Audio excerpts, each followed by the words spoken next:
So life cycle of Plasmodium हम लोग जो है वो स्टडी कर रहे हैं ना। यहाँ पर जो है as you can see here in the life cycle, so one part is completed in mosquito और जो अदर पार्ट है ये कंप्लीट होता है ह्यूमन बीइंग में। So after the mosquito bite होने के बाद में जो इन्फेक्टिव स्टेज होती है, it is called as the sporozoite, that those sporozoites are injected into the human skin, और ह्यूमन स्किन के बाद में फिर वो ब्लड के थ्रू होते हुए they are transfer to our hepatic cell, ये आ जाते हैं हमारे हिपैटिक सेल्स में। सो हिपैटिक सेल्स या लीवर सेल, यहाँ पे एक सिंगल लीवर सेल को दिखाया हुआ है। तो जैसा कि हम लोग देख रहे हैं यहाँ पे कि एक सिंगल लीवर सेल है और उसके अंदर फिर यहाँ पर बहुत सारे जो है वो छोटे छोटे डॉट लाइक स्ट्रक्चर्स हैं यहाँ इसके अंदर। See you can see here there are many small dot like structures. So these dot like structures they are the dividing sporozoite, ये डिवाइडिंग स्पोरोजोइड्स हैं। और फिर ये स्पोरोजोइड यहाँ पर डिवाइड होते हैं और डिवाइड होने के बाद में ये फॉर्म करते हैं एक अनदर स्टेज। इनके लाइफ साइकिल में जो है वो डिफरेंट स्टेजेस होती हैं। तो स्पोरोजोइड के बाद में जब ये लीवर सेल के अंदर डिवाइड हो जाते हैं तो फिर जो न्यू स्टेज फॉर्म होती है that stage is called as the merozoite. तो ये मीरोजोइड फॉर्म करते हैं और जब सफिशिएंट नंबर में मीरोजोइड यहाँ पर जो है वो फॉर्म हो जाते हैं तो फिर ये क्या करते हैं, लीवर सेल को रप्चर करते हैं। अब यहाँ पर हम लोग देख सकते हैं this is the rupturing of the liver cell.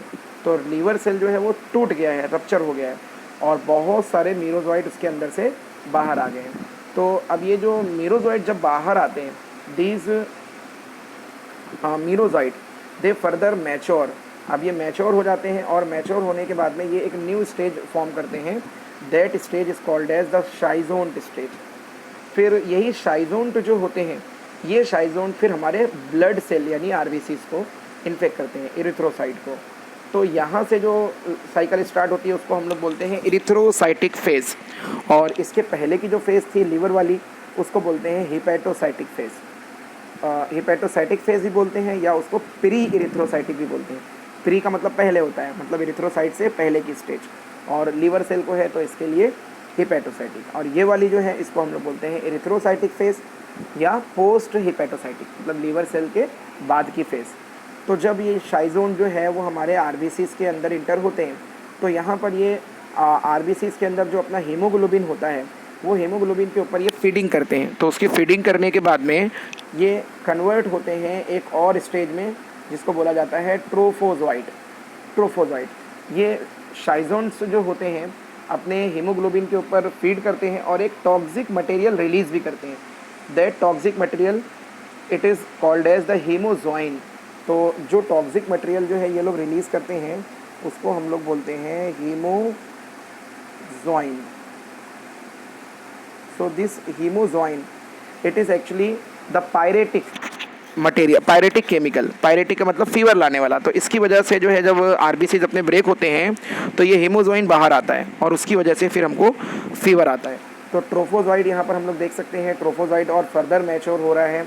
तो फर्दर ये ट्रोफोजोइड जो है मैच्योर होते होते फिर फाइनली जो है वो बहुत सारे यहाँ पर अंदर ट्रोफोजोइड बन जाते हैं, या इसको यहाँ पर ट्रोफोजोइड नहीं लिखा है, इसी को यहाँ पर इरिथ्रोसाइटिक शाइजोन लिखा है। और ये जो ट्रोफोजोइड वाली स्टेज होती है इसको हम लोग जो है जब मलेरिया ऐसे पर्सन का ब्लड टेस्ट करते हैं जिसको मलेरिया सस्पेक्टेड है और उसके अंदर अगर उसको मलेरिया हुआ है तो वहाँ पर जो है इसको ring form of Plasmodium vivax बोलते हैं। मतलब ये जो फॉर्म होता है इसको बोलते हैं रिंग फॉर्म, प्लाज्मोडियम वाइवेक्स का रिंग फॉर्म, क्योंकि वो आरबीसीज में जो है वो रिंग लाइक अपीयर होता है। So this is the ring form. फिर नेक्स्ट जो इवेंट होता है वो होता है रप्चरिंग ऑफ इरिथ्रोसाइट, मतलब इरिथ्रोसाइट का फूटना, ब्रेक होना, रप्चर होना। जब इरिथ्रोसाइट जो है वो रप्चर होते हैं तो उसमें से बहुत सारे जो है वो शाइजोन बाहर आते हैं और फिर ये शाइजोन जो है वो फर्दर थोड़ा मैच्योर होते हैं, थोड़ी ग्रोथ होती है इनकी, और ये शाइजोन जो है फिर आगे ये क्लासीफाई हो जाते हैं और ये अपने आप को कन्वर्ट कर लेते हैं गैमेटोसाइट स्टेज में। तो गैमेटोसाइट स्टेज मतलब कि गैमेट वाली स्टेज। तो अब यहाँ पर जो है ये गैमेटोसाइट स्टेज रहती है, साइज़ का जो है वो डिफरेंस रहता है यहाँ पर। तो यहाँ पर जो है वो कुछ सेल्स मेल गैमेटोसाइट्स बनाते हैं, जैसा कि यहाँ पे सिंबल के थ्रू दिखाया हुआ है मेल गैमेटोसाइट और फीमेल। तो ये वाला जो है वो मेल गैमेटोसाइट है, ये जो है वो फीमेल गैमेटोसाइट है। अब ये गैमेटोसाइट स्टेज भी जो है ये दूसरी कॉमन स्टेज है जो ब्लड में डिटेक्ट होती है। अगर आप कभी किसी की मलेरिया पॉजिटिव पर्सन की रिपोर्ट देखेंगे तो या तो रिंग फॉर्म दिखेंगे प्लाज्मोडियम वाइवेक्स के, और या के फिर जो है वो गैमेटोसाइट दिखेंगे ब्लड में। तो गैमेटोसाइट स्टेज भी दिखती है और ट्रोफोजोइट वाली स्टेज भी हमको दिखती है। तो ये गैमेटोसाइट जो होते हैं ये हमारे ब्लड स्ट्रीम में घूमते रहते हैं, फ्लोट होते रहते हैं, और इस पर्सन को तो मलेरिया हो जाता है जिसके अंदर हिपेटोसाइटिक स्टेज के बाद में इरिथ्रोसाइटिक वाली स्टेज पूरी होती है। इस पर्सन को फिर मलेरिया के सिम्टम्स आना स्टार्ट हो जाते हैं। अब इस पर्सन को अगर मॉस्किटो बाइट होती है, मतलब कोई मच्छर आकर के, कोई मॉस्किटो आकर के अगर इसको बाइट करता है, जिसको मलेरिया हो चुका है, ये अपना ये वाला जो इस साइड का पर्सन है, इसको अगर यहाँ पर देखो मॉस्किटो बाइट हो रही है, तो मॉस्किटो बाइट होने की वजह से ये जो गैमेट्स या गैमेटोसाइट जो होते हैं ये इस मॉस्किटो की बॉडी में चले जाते हैं। तो पहले ये मॉस्किटो की बॉडी में जाते हैं और वहाँ पर जाने के बाद में ये ट्रांसफॉर्म होते हैं माइक्रो गैमेट में, छोटे छोटे गैमेट्स में, फिर ग्रोथ होती है, मैक्रो गैमेट बनाते हैं, और वहीं पर फर्टिलाइजेशन भी होता है मॉस्किटो की गट में। गट मतलब उसकी इंटेस्टाइन में। तो मॉस्किटो की इंटेस्टाइन में ही वहाँ पर फर्टिलाइजेशन होता है। मेल फीमेल जो गैमेट्स होते हैं, गैमेटोसाइट्स होते हैं, वो एक दूसरे से फ्यूज़ होते हैं और ये बनाते हैं जाइगोट। जाइगोट थोड़ा और डेवलप होता है और वो बनाता है ऊकाइनेट। फिर ये जो ऊकाइनेट होता है, ये ऊकाइनेट ये मॉस्किटो की इंटेस्टाइन यहाँ पर दिखाई हुई है। This is the mid gut of mosquito. ये वाला जो पार्ट है ये मॉस्किटो की इंटेस्टाइन का पार्ट है। ये मॉस्किटो की इंटेस्टाइन को पेनिट्रेट करते हैं ऊकाइनेट जो होते हैं, और ये मॉस्किटो की इंटेस्टाइन से पेनिट्रेट करते हैं। फिर इनके ऊपर एक कवरिंग आती है जिसको हम लोग स्टेज को बोलते हैं ऊसिस्ट। और फिर ये जो ऊसिस्ट वाली स्टेज होती है ये थोड़ा सा इसके अंदर बस्टिंग होती है, मतलब ऊसिस्ट जो है वो बस्ट होते हैं। यहाँ पर हम लोग देख सकते हैं ऊसिस्ट है और फिर बस्टिंग ऑफ ऊसिस्ट है। ऊसिस्ट की बस्टिंग होने के बाद में उसके अंदर से बाहर आते हैं स्पोरोजोइट, जो कि है हमारी मतलब प्लाज्मोडियम की इन्फेक्टिव स्टेज। और फिर ये स्पोरोजोइट धीरे धीरे वहाँ से माइग्रेट करके जा करके सेटल हो जाते हैं मॉस्किटो के सलाइवरी ग्लैंड में। और अब ये वाला जो मॉस्किटो है जिसके सलाइवरी ग्लैंड में स्पोरोजोइट जमा हो गए हैं, अब ये मॉस्किटो जो है वापस से कोई हेल्दी पर्सन को अगर बाइट करता है तो फिर से ये स्पोरोजोइट उसके अंदर ट्रांसफ़र हो जाएंगे और फिर वापस से जो इस तरफ की जो साइकिल है हिपैटिक साइकिल, ये किसी दूसरे हेल्दी पर्सन के अंदर स्टार्ट हो जाएगी। तो ऐसे जो है पर्सन टू पर्सन ये डिज़ीज़ जो है वो फैलती है। अब यहाँ पर इस डिज़ीज़ को स्प्रेड करवाने वाला जो वेक्टर है, जो सोर्स है, वो है अपना मॉस्किटो।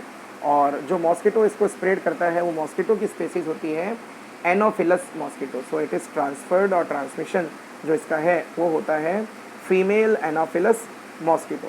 तो फीमेल मॉस्किटो ही हमेशा जो है वो बाइट करते हैं, क्योंकि मेल मॉस्किटो जो होता है वो प्लांट सैप सक करता है, तो वो ह्यूमन ब्लड के ऊपर फीड नहीं करता है। So the female Anopheles mosquito is the vector for malaria. अब इसी को यहाँ पर मोड ऑफ ट्रांसमिशन बताया कि कैसे जो है वो मॉस्किटो के थ्रू ट्रांसफ़र होता है।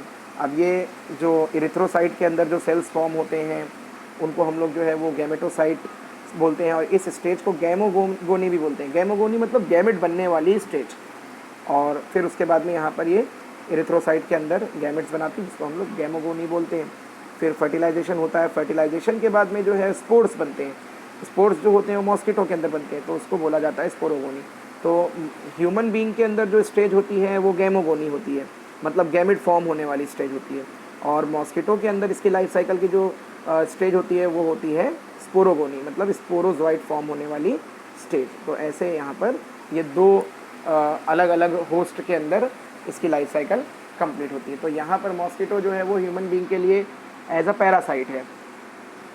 सेक्सुअल लाइफ साइकिल जो है वो मॉस्किटो में कंप्लीट होती है, और असेक्सुअल यानी गैमेट फॉर्म होने वाली जो होती है ये ह्यूमन बीइंग के अंदर कंप्लीट होती है। फिर उसके बाद में हम लोग देखते हैं इसका डायग्नोसिस। तो डायग्नोसिस कैसे करते हैं? डायग्नोसिस करने के लिए यूजुअली ब्लड का माइक्रोस्कोपिक एग्जामिनेशन करते हैं। तो जैसा कि मैंने लाइफ साइकिल में बताया, रिंग फॉर्म जो प्लाज्मोडियम के होते हैं शाइजोन्ट वाले, वो जैसे अपने रिंग होती है, रिंग में जो वहाँ पर अंगूठी जो होती है उसके अंदर जो पत्थर लगा हुआ होता है वैसे दिखते हैं वो। तो ये signet ring form like stage जो है वो देखने को मिलती है। और यहाँ के फिर जो है इसके गैमेटोसाइट, फ्लोटिंग गैमेटोसाइट जो है देखने को मिलते हैं ब्लड में। तो ये दो तरह से इसको हम लोग माइक्रोस्कोपिकली ब्लड स्मीयर बना के, यानी स्लाइड के ऊपर ब्लड को फैला के हम माइक्रोस्कोप में देख के एग्ज़ामिन कर सकते हैं, कंफर्म कर सकते हैं। फिर उसके बाद में आ जाता है इसका ट्रीटमेंट। तो ट्रीटमेंट जो है मलेरिया का दो तरह से इसको ट्रीटमेंट किया जाता है। एक तो जो ट्रीटमेंट है वो क्लासिकल ट्रीटमेंट है। क्लासिकल ट्रीटमेंट यानी जो बहुत पुराने टाइम से चला आ रहा है, जैसे जो सबसे कॉमन क्लासिकल ट्रीटमेंट है उसके अंदर यूज़ होती है क्विनाइन। आपने सुना होगा क्लोरोक्विन का नाम, हाइड्रोक्सी क्लोरोक्विन, प्राइमाक्विन, क्लोरोक्विन। तो ये जो मेडिसिन्स हैं ये प्राइमरीली जो है ये यूज़ होती है मलेरिया को ट्रीट करने के लिए। अभी रिसेंटली आपने ये भी सुना होगा न्यूज़ में कि हाइड्रोक्सी क्लोरोक्विन जो है उसको यूज़ किया गया है कोरोना के ट्रीटमेंट के लिए। तो क्लासिकली जो क्लोरोक्विन है, प्राइमाक्विन है, तो ये सब जो एंटी मलेरियल ड्रग्स हैं, मतलब इनको मलेरिया का जो पैरासाइट है उसको ट्रीट करने के लिए यूज़ करते हैं। और जो रिसेंट या मॉडर्न ट्रीटमेंट मलेरिया का जिसको हम लोग बोलेंगे वो है अपना artemisinin based therapy. Artemisinin based therapy. तो आर्टिमिसिन जो है ये आर्टिमिशिया एक प्लांट के अल्कोलॉइड से तैयार करते हैं। तो आर्टिमिसिन ये एक न्यू थेरेपी है। तो यहाँ पर अलग अलग टाइप के जो है वो आर्टिमिसिन आते हैं। जैसे यहाँ पर एग्जांपल में दी हुई है आर्टिस्यूनेट दिया हुआ है, सल्फाडॉक्सिन दिया हुआ है, और फिर प्राइमीथेमिन दिया हुआ है। तो ये सब है, और ऐसे ही बहुत सारे हैं इसके अंदर। आर्टीमीथर आता है, उसके इंजेक्शन्स आते हैं आर्टीमीथर के, और आर्टी ईथर का इंजेक्शन आता है एक। तो ये इंजेक्शन्स जो है वो लगाते हैं 24 आवर्स के गैप के बाद में 3 इंजेक्शन या 5 इंजेक्शन का जो है इसका कोर्स रहता है। तो ये बहुत पोटेंट इंजेक्शन होते हैं, और ये डायरेक्ट हाई जो इन्फेक्शन होते हैं मलेरिया के बड़े इन्फेक्शन, जैसे फैल्सीपेरम का इंजेक्शन हो गया, इस तरह के जो इन्फेक्शन है, या प्लाज्मोडियम वाइवेक्स का क्रोनिक इन्फेक्शन है, पुराना इन्फेक्शन है, उसको ट्रीट करने के लिए यूज़ करते हैं। तो अब उसके बाद में हम लोग देखेंगे इसका प्रिवेंशन एंड कंट्रोल। मतलब ट्रीटमेंट तो अवेलेबल है, बट अगर हम प्रिवेंट करेंगे डिजीज़ को तो हमको ट्रीटमेंट करवाने की ज़रूरत ही नहीं आएगी। सो प्रिवेंशन बहुत ज़रूरी है इसके अंदर। तो प्रिवेंशन में सबको पता है कि मॉस्किटो बाइट से होता है, तो फिर हम लोग जो है वो मॉस्किटो बाइट से हमको बचना चाहिए, और हर वो कोशिश करना चाहिए, हर वो मीज़र लेना चाहिए जिसमें हम मॉस्किटो की पॉपुलेशन को कंट्रोल कर सकते हों। So use of mosquito net है, और इंसेक्ट रिपेलेंट आते हैं, मॉस्किटो रिपेलेंट आते हैं अलग अलग टाइप के, वो हम लोग जो है वो यूज़ कर सकते हैं इसके अंदर। फिर सोने के टाइम पे जो है वो मच्छरदानी यूज़ कर सकते हैं। तो ऐसे अलग अलग टाइप के जो है मीज़र्स ले सकते हैं। फिर स्प्रेइंग इंसेक्टिसाइड, यानी मॉस्किटो किलर्स को हम स्टैग्नेंट वाटर बॉडीज़ जो होते हैं, यानी जहाँ पर रुका हुआ पानी होता है वहाँ पे मॉस्किटो के लार्वे ज़्यादा डेवलप होते हैं, तो वहाँ पे हम इंसेक्टिसाइड स्प्रे कर दें तो उसकी वजह से मॉस्किटो के जो लार्वे रहेंगे वो ख़त्म हो जाएंगे। और ऐसे ही अगर कहीं पर हमने वाटर को स्टोर किया हुआ है तो उसके अंदर हम लोग जो है वो लार्विसाइडल फ़िश को रियर कर सकते हैं, मछली पाल सकते हैं। तो ये एक फ़िश है गैम्बूसिया करके, ये जो है वो मॉस्किटो के लार्वे को खाती है। तो ये एक तरह का बायो कंट्रोल एजेंट है। बायो कंट्रोल मतलब कि हम एक लिविंग ऑर्गेनिज्म को दूसरे लिविंग ऑर्गेनिज्म से कंट्रोल कर रहे हैं। तो गप्पी और गैम्बूसिया ये 2 फिशेज़ होती हैं जो मॉस्किटो के लार्वे को खाते हैं। और हम अपनी तरफ से क्या ले सकते हैं मीज़र, एक तो ये कि वाटर को स्टेगनेंट ना होने दें, और अपने इन्वायरमेंट में क्लीनलीनेस रखें। मतलब अगर पानी जमा ही नहीं होगा तो फिर जो है मॉस्किटो रियर नहीं होंगे, तो ये हम कर सकते हैं। So these are the few prevention measures. अगर सिम्टम्स हमको आते हैं और हमको ऐसा लगता है चिलिंग सेंसेशन के साथ में फीवर आ रहा है, तो हमको कंसल्ट करना चाहिए, फिजिशियन से डॉक्टर के पास जाएं। और अगर इनिशियल ट्रीटमेंट में भी जो है इतना फ़ायदा नहीं हो रहा है तो हमको चाहिए कि हम उसको लेबोरेटरिकली पहले टेस्ट करवाएं, और उसके बाद में फिर जो प्रॉपर ट्रीटमेंट है वो प्रॉपर ट्रीटमेंट हम लें। तो ये है अपनी फर्स्ट डिज़ीज़ मलेरिया। फिर जो अपनी सेकेंड डिज़ीज़ है वो है अमीबायासिस। तो अमीबायासिस जो डिज़ीज़ है ये भी जो है वो एक प्रोटोजोअन डिज़ीज़ है, इंटेस्टाइन की डिज़ीज़ है। हम लोग इसकी डिटेल जो है वो अगले लेक्चर में देखते हैं। ओके।